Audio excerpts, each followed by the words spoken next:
what's up YouTube? This is Dan the Fix-It Man. Got another quick video here for you. I'm going to show you how to change your front brake pads and front rotors on a 1997 Lexus LX450.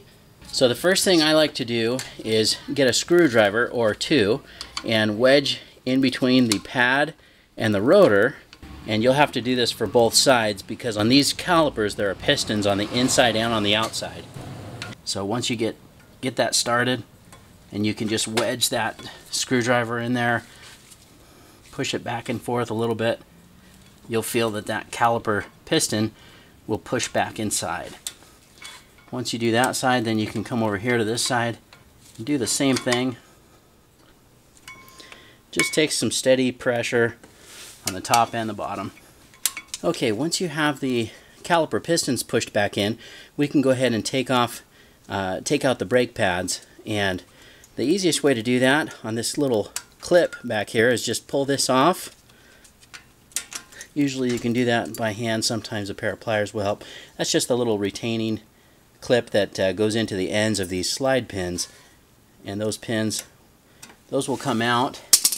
Now that's going to release this tension spring here. So you can just grab those with a pair of pliers and pull those out, and then this little spring will come out. Pull out the bottom one as well, and then our brake pads will come out.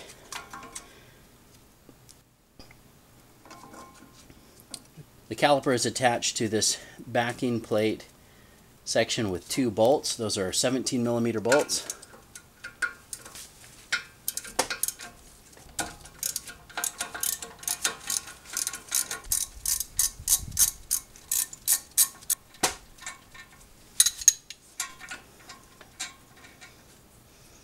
And there's a washer on that bolt as well, so you can set that aside, and we'll take off that bottom one.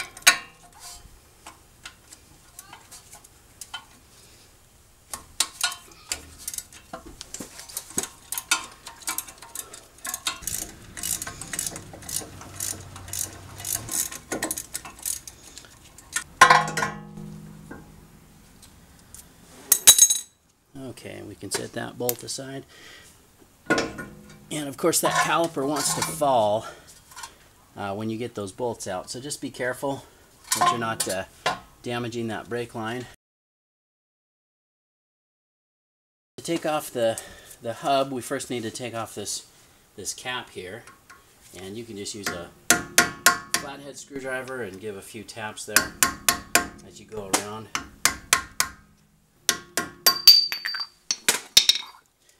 There we go. Now there's a snap ring here, or a C-clip, or whatever you want to call it, in the end of the axle, and that's got to come off before this flange will come off, or that cap. So we can just use these little snap ring pliers to pry that apart. There we go. Now we can take off all these nuts on this flange, and those are 12mm.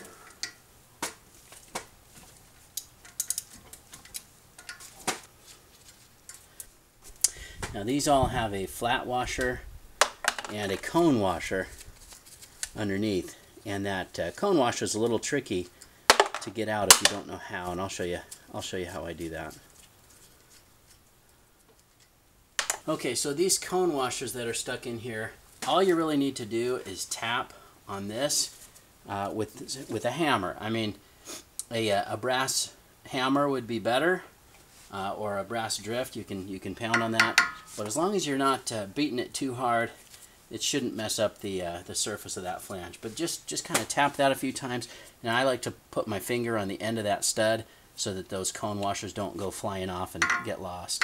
But if you just tap it a few times, okay.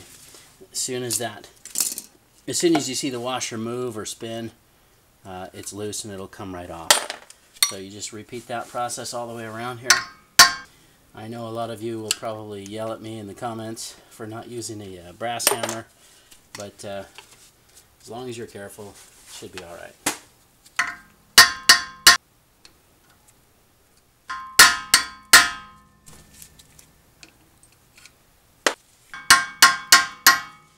Well, that's it. Again, if you've got a brass drift or a brass hammer, use that. Don't use this. I know it's the wrong way, so sorry, yell at me. But once you get that off, this flange will slide right off after all those cone washers are out. You'll notice here there are two lock nuts, and what's holding them in place is this little, like a star retainer type of washer, and it's got little flanges here that are bent down. You'll notice here's one that's bent down. We're gonna pry it back out so that we can undo this nut. Just want to open that enough to where you can get in there and take off that outer lock nut. Now this takes a special size Land Cruiser hub socket, but it's not a really high torque nut or anything, but it helps having the right size, and you can loosen that and take off that outer lock nut like that.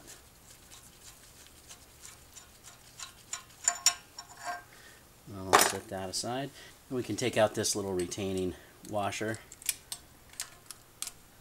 star washer. I'm not sure if it's got a name, and we'll go ahead and take that off too.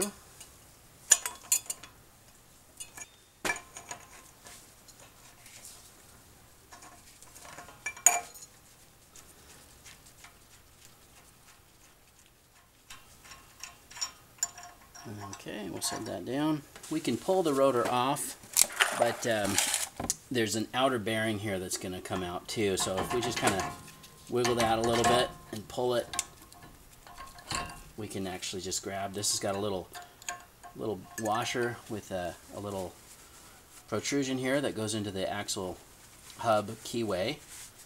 I'll wipe that off so you can see that. That's what that looks like. We'll set that down. And then our outer bearing will come out.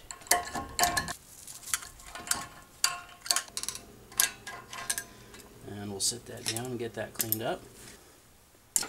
Now the old rotor and hub assembly will come off. Okay, so I've got the old hub and rotor sitting next to our new rotor. As you can see, that's a drilled and slotted version. And what we need to do is just unbolt the hub and transfer it over to this new rotor, and that's a 17 millimeter.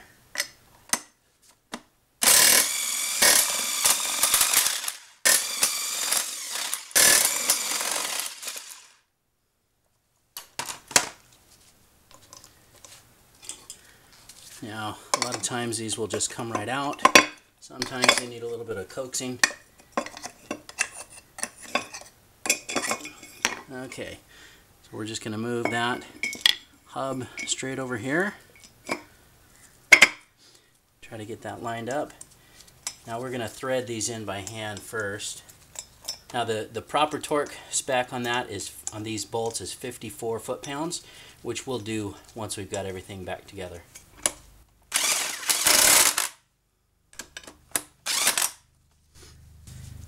That's ready to go back on. I don't know if you noticed, but the grease in there is still pretty new. I did change and redo this hub a while back. It wasn't that long ago. The grease is still looking good. I'm just going to pack a little bit of grease in the outer bearing just to make sure that it's nice and full. But I'm not going to pull out the inner bearing and redo that one. Okay, so we can put the new rotor and hub back on. Now, like I said, I am going to pack the outside bearing with some more grease. The grease on there is still good, but I just want to make sure it's nice and full, since we lost a little bit of grease taking it apart. So we're just going to pack that in there, make sure we get a little bit of grease coming through it, and that's pushing that grease all around in there. Now we can put that, slip that bearing back on there, and that little retaining washer will go on next. You just want to line up that notch with the keyway and the axle shaft, the hub shaft there.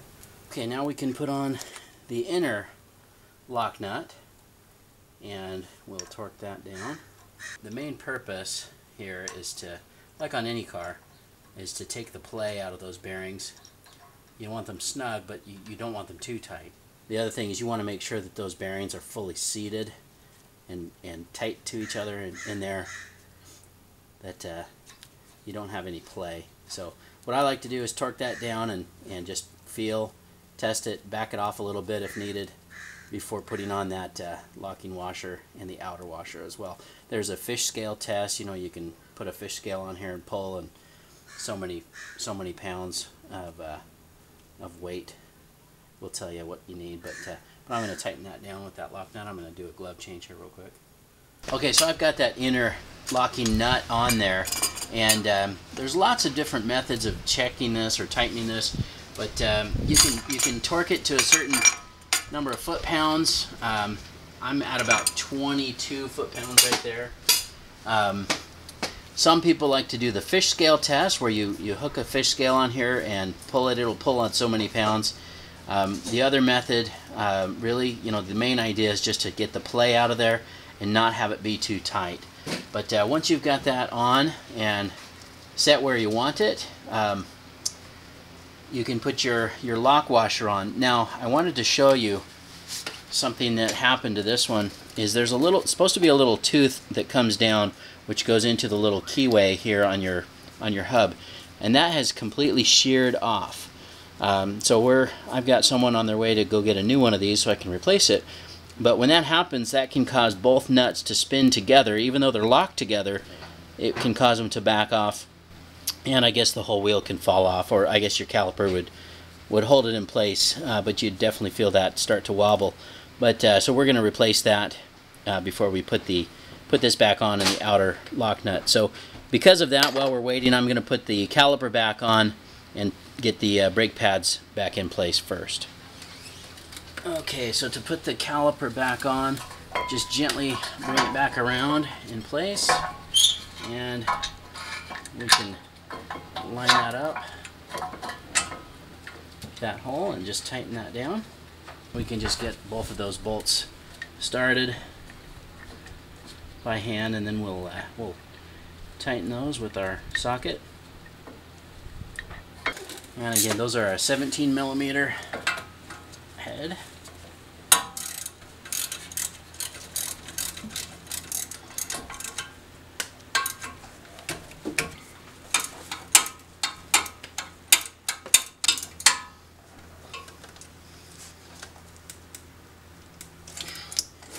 Now, before I put in the new brake pads, I like to coat the back with some Sil Glide or some type of brake lubricant.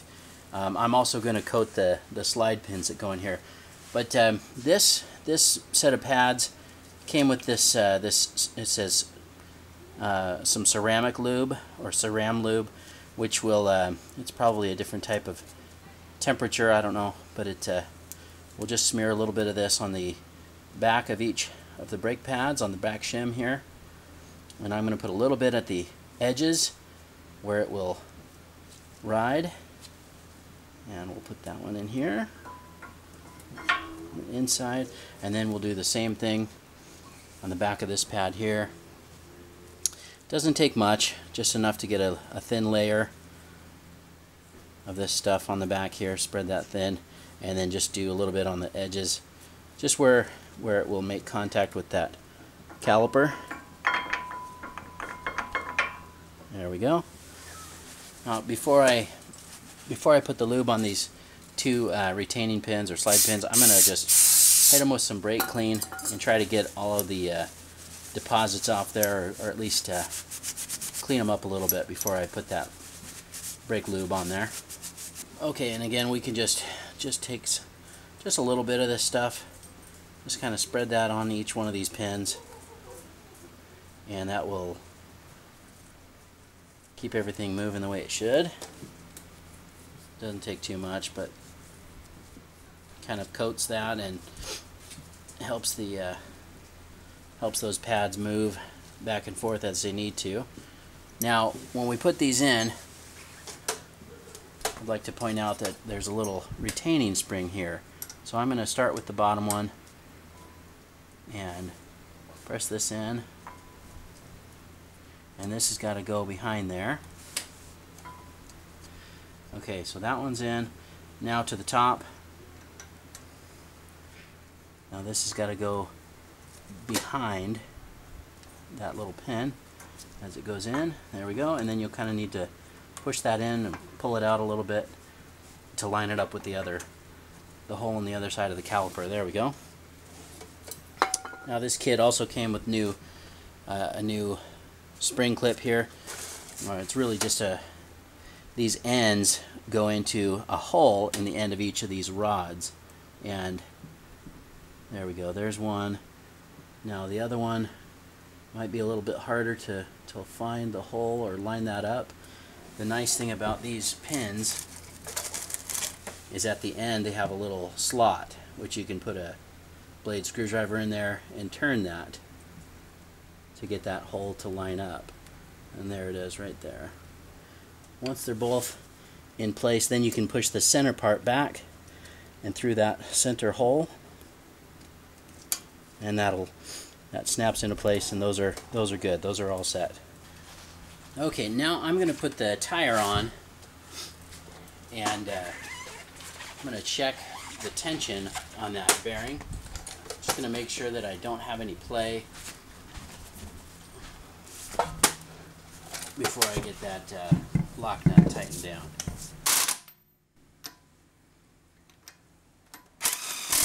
I just want to make sure that with the tire on there, and I can kick that, make sure the bearings are set in place or seated in place, and just make sure that it spins nice and easy and that there's no play, and this one feels really good, and it's not too tight either. So as soon as we get that locking washer, we'll be able to get this put back together. Okay, so I got the new lock washer here, and you can see this is the part that was worn off on the old one, so we can put that on now. That just lines up like that, and then you're going to want to bend down one of those tabs. Let's see, before I do that though, I'm going to put on the outer lock nut. We'll just get that spun around and tightened down, and first I'm going to bend down this one here on the top like that, and then I'm going to tighten that outer lock nut.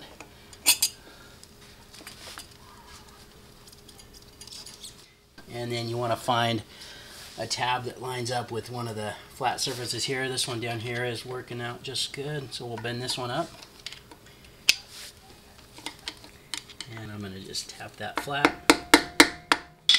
And now we can put this flange back on, and you'll notice there are two little holes here on the side with a little part that sticks out.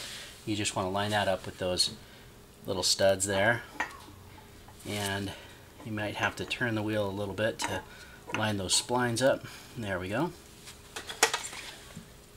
Now, in order to put the little C-clip or snap ring on the end of the axle, you'll see that the axle is actually all the way pushed in, and there's no way to get that C-clip or snap ring on there. So just grab a bolt that will fit into the end of the axle. You'll see that that's threaded, and you can thread that in just enough, and that'll allow you to, you see that, you can pull the axle out just enough so that you can put your little C-clip or snap ring back on. Grab the snap ring pliers to try to open that up just enough, and just open it just enough with those snap ring pliers, and then once you get it started, just slide it on with tap it on with a hammer or a screwdriver, and that's on there. And we can take that bolt back out, and then you just want to put all those little cone washers back on each of these little studs right here. Each one of these has got that cone washer and a flat washer.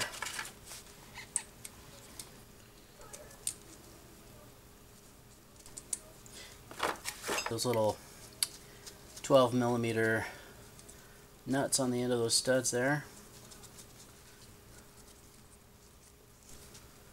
Okay, and then we're gonna torque these down to 22.8 foot-pounds.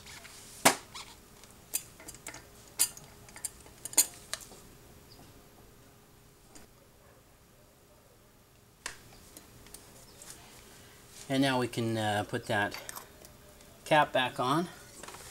Just gently tap that into place. No need to bend it all up. Just, you'll feel it seat.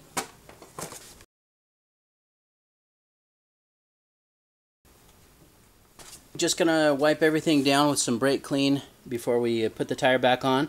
Test everything before we get back on the road. Caliper bolts are 65 foot-pounds. This outer flange, these are 22.8, and then these bolts here that connect the hub to the rotor are 54 foot-pounds. But that's pretty much everything. Thanks so much for watching, and good luck.